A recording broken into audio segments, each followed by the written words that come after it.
Niken Astrid Ilela Potoa, seorang wanita 27 tahun yang menempati sebuah kamar kos milik Ibu Marlina yang berlokasi di Kecamatan Lesane, Kota Masohi, Maluku Tengah.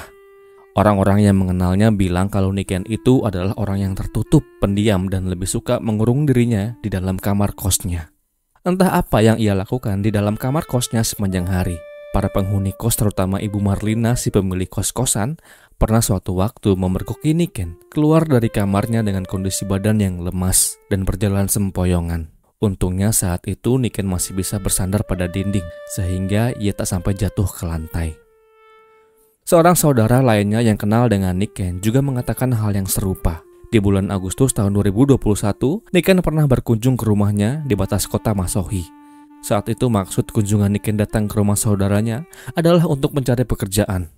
Si saudara sempat heran atas maksud yang disampaikan itu, dikarenakan setahu si saudara, Niken pernah bekerja di sebuah rumah makan. Namun dikarenakan sifat Niken yang tertutup, ia tak tahu update-update kabar terbaru Niken. Bahkan si saudara sampai terkaget saat Niken mengatakan dia telah bersuami. Lalu tak lama setelah kunjungan Niken yang pertama, Niken kembali datang mengunjungi rumah saudaranya itu. Kala itu bukanlah pekerjaan yang menjadi concern utama pada saat itu. Namun kala itu Niken datang untuk mengeluhkan rasa sakit yang ada di kepalanya. Dikatakan saat itu ia baru saja mengalami kekerasan yang dilakukan oleh suaminya. Kepalanya dipukul dan dia pun diusir dari kontrakannya. Kembali saudaranya nggak begitu yakin atas status pernikahan yang kata Niken telah bersuami. Bahkan omnya yang lain pun pernah bilang bahwa Niken si 4 bersaudara ini betul belum pernah menikah. Kedatangan Niken ke kos-kosan milik Ibu Marlina pertama kalinya adalah sekira bulan Juli tahun 2021. Sebelumnya seorang pria yang mengaku bernama Erwin Swailo atau Ewin di bulan Juni tahun 2021 datang dan berbicara kepada Ibu Marlina. Saat itu dikatakan oleh Ewin jika dirinya sedang mencari kos-kosan atau tempat tinggal. Beruntungnya Ewin saat itu, dikarenakan kebetulan tersisa satu kamar yang kosong yang ada di ujung lorong kompleks kos-kosan tersebut. Singkatnya setelah deal dengan harga dan tetek bengek lainnya, mulailah Ewin tinggal di kos-kosan itu. Lalu tak lama kemudian, atau sekira 1 bulan setelah Ewin tinggal di kamar itu, Ewin kemudian minta izin kepada si pemilik kos, Ibu Marlina. Saat itu Ewin mengatakan, "Ibu, saya minta izin. Saya mau bawa istri saya tinggal bersama saya." Ibu Marlina yang terinfo bahwa Ewin akan membawa istrinya tanpa curiga memberikan izin itu kepada Ewin. Dan dari momen itulah yang kemudian membawa Ibu Marlina kenal dengan Niken. 17 Agustus 2021 atau hari yang kita sama-sama tahu bahwa hari itu adalah dirgahayu negara kita. Fokus Ibu Marlina di pagi itu ketika ia sedang membuka lapak makanan ringannya, tiba-tiba teralihkan dengan ramainya orang-orang yang berkerumun dan berhamburan ke pantai Lesane. Awalnya ia kira hiruk-pikuk warga yang berhamburan itu adalah bagian dari HUT RI. Sebab di beberapa gang atau jalan-jalan sekitar pantai tengah disiapkan acara lomba untuk menyambut hari spesial itu. Namun anggapannya segera berubah ketika ia melihat dari kejauhan, tepatnya dari arah laut yang dimana pagi itu airnya sedang surut. Beberapa orang yang sepertinya adalah polisi sedang menggotong-gotong kantung jenazah. Kagetlah ia melihat hal tersebut. Semakin terkaget-kagetlah Ibu Marlina ketika kantong itu dibuka dan tampaklah isi dari objek yang digotong-gotong itu. Saat itu ia melihat sosok tubuh wanita tak bernyawa terlilit tambang perahu. Di tubuhnya terlihat juga ada beberapa batu yang diduga menjadi pemberat agar tubuhnya tetap berada di dasar laut. Jantungnya mencelos ketika ia kenal dengan sosok itu. Ia mengenalnya dari baju orange yang ia pakai dan celana panjang hitamnya. Sosok itu tak lain dan tak bukan adalah penghuni kos barunya yang baru menempati kamarnya di bulan Juli tahun 2021. Ia adalah Niken. Tak lama kemudian tubuh wanita yang tak bernyawa itu segera dievakuasi ke rumah sakit untuk dilakukan pemeriksaan lebih lanjut. Ibu Marlina yang rasanya mengetahui identitas dari korban segera menghubungi Pak RT setempat untuk didampingi melapor ke polisi atas temuan itu. Dalam laporan yang kemudian diungkap di kantor polisi, Ibu Marlina mengatakan bahwa ia tahu siapa wanita yang menjadi korban itu. Dan dia pun juga mengatakan bahwa ia mencurigai ada sebuah kamar di kos-kosan miliknya yang sejak tanggal 15 Agustus atau selama 3 hari terkunci. Yang dimana kamar itu adalah kamar yang ditinggali oleh terduga korban. Mendapatkan laporan yang disampaikan itu, Pihak yang berwenang segera diterjunkan ke lokasi untuk mengecek kebenarannya. Dan singkatnya, setelah pintu yang tergembok dari luar itu berhasil dibuka, petugas yang didampingi Pak RT dan Ibu Marlina sendiri segera memasuki kamar dan mulai memeriksa setiap sudut yang ada di kamar itu. Dalam penyisirannya, petugas menemukan KTP dan KK atas nama Niken, kipas angin yang masih menyala. Selain itu, petugas juga menemukan ceceran noda merah di dalam kamar. Di dalam kamar mandi, petugas menemukan sebuah ember yang di dalamnya terdapat pakaian yang direndam. Dan ketika diperiksa lebih lanjut, rendaman itu sungguh berbau anyir. Dan ketika diangkat pakaian itu, terdapatlah noda-noda merah yang melekat. Kuat dugaan pelaku menggunakan pakaian itu untuk membersihkan noda merah yang tercecer. Lalu, apa yang sebetulnya terjadi dengan Niken? Dan bagaimana kisah selengkapnya? Jadi, begini. Erwin Swailo atau Ewin menjadi orang yang paling dicari setelah tubuh Niken ditemukan tak bernyawa di dasar laut. Kala itu tubuh Niken ditemukan oleh 2 orang pencari ikan yang tak sengaja melihat tubuhnya tersangkut di jangkar atau pondasi bagan ikan yang ada di lepas pantai Lesane. Bagan ikan itu berjarak kurang lebih 300 meter dari bibir pantai. Jika sedang surut, kita-kita ini bisa mencapai lokasi temuan tubuh Niken dengan berjalan kaki. Sedangkan kala pasang menghadang, titik itu wajib dicapai dengan naik perahu. Saat ditemukan oleh 2 orang pencari ikan itu, tubuh Niken berada kurang lebih 2 meter dari permukaan, jadi terlihat cukup jelas. Berdasarkan informasi yang saya dapatkan, perkenalan Ewin dan Niken itu terjadi sekitar tahun 2019.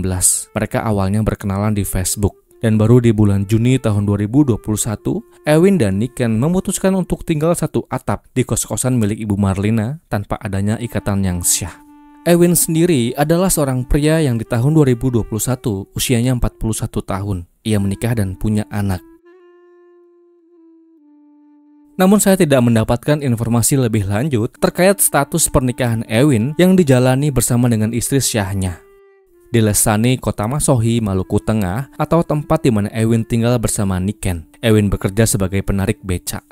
Di hari-harinya, ia bisa kayuh becaknya itu berpuluh-puluh kilometer untuk mencari nafkah demi menghidupi kekasihnya Niken. Saya tidak mendapatkan informasi lebih lanjut terkait pertimbangan apa yang membuat dirinya memutuskan untuk tinggal satu atap dengan Ewin, dan juga bagaimana reaksi keluarganya ketika Niken memutuskan untuk pindah dan tinggal satu kamar dengan pacarnya itu. Namun yang pasti, Niken sendiri adalah seorang wanita yang berasal dari desa Piliana. Secuil informasi mengatakan bahwa Ewin sendirilah yang menjemput Niken dari desanya. Semua kisah sedih yang menyelimuti kehidupan Niken bermula ketika di tanggal 12 Agustus tahun 2021. Di tengah malam itu, selepas capeknya Ewin mengayuh becaknya, Ewin dibuat kesal dengan kelakuan Niken yang mandi di tengah-tengah malam.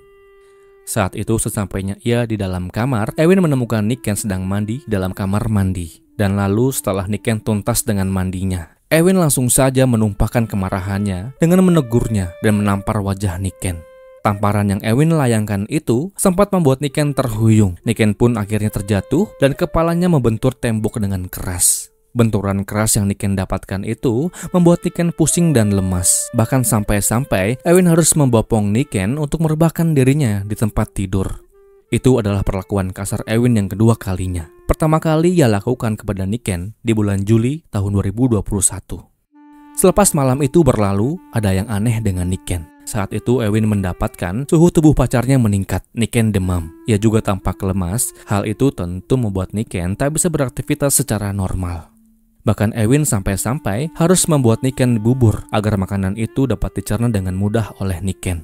Selain itu, Niken sempat pula meminta buah apel dan durian.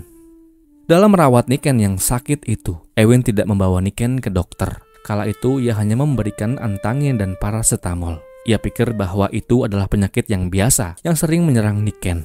Lalu setelah memberikan obat itu kepada Niken, ditinggallah Niken seorang diri di kamar kos-kosannya. Sebab ia tak bisa menjaganya terus selama 24 jam, dikarenakan ia harus bekerja mengayuh becaknya.